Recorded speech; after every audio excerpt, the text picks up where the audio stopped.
Right now, the global economy is losing hundreds of millions of dollars every day, all because of a standoff over a single 21-mile stretch of water. This is the Strait of Hormuz. With 1/5 of daily global oil passing through this 21-mile gap, it's the primary pressure point for energy markets. By declaring standard lanes a hazard, Iran funneled traffic into a tiny corridor between Keshm and Larak Islands. Once ships are forced into these narrow passages, Iranian fast attack boats can intercept them, reportedly demanding a $2 million toll for safe passage. The consequences were immediate. European energy supplies were threatened, and in the United States, gas prices began climbing toward the $5 a gallon mark.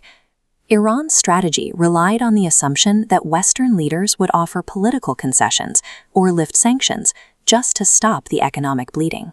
By weaponizing this specific piece of geography, the regime effectively held the world's energy supply hostage to gain a seat at the negotiating table. But instead of offering concessions, the U.S. military called the bluff by enforcing a strict counterclosure against Iranian ships. The response was massive. Within days, the U.S. Navy moved 18 warships into the region to establish a dominant presence around the strait. Guided missile destroyers like the USS Michael Murphy and USS Frank E. Peterson moved directly into the strait to secure the waters and begin clearing the hazard zones. To remove mines, the Navy uses unmanned underwater vehicles. These drones scan the seabed on a tactical grid, identifying shapes without risk of detonation. Once marked, EOD divers place manual charges, neutralizing them to ensure safe lanes for commercial tankers. This buildup was highly deliberate. To protect its most expensive assets, the Pentagon ordered the USS George H.W. Bush aircraft carrier to take the long route around the southern tip of Africa. This detour was necessary to avoid the Red Sea, where Houthi rebels in Yemen have threatened to strike U.S. ships in solidarity with Iran. By securing the strait and protecting the fleet from proxy attacks, the U.S. cleared the way for a targeted economic response. With the area secured, the focus shifted to Iranian exports.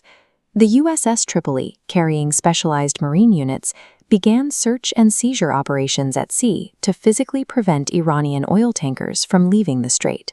The financial impact is measurable. By blocking exports, the U.S. cut off a revenue stream worth nearly $500 million every day. If this blockade remains for 90 days, the compounding losses equal Iran's entire annual gross domestic product.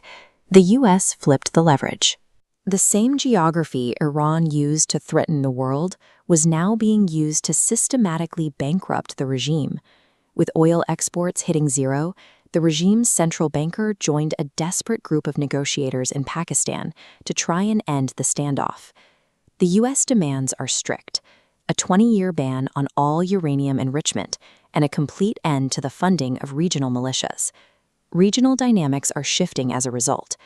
Israel and Lebanon are now holding direct talks at the State Department, while Gulf nations are coordinating their energy exports with the U.S. naval blockade.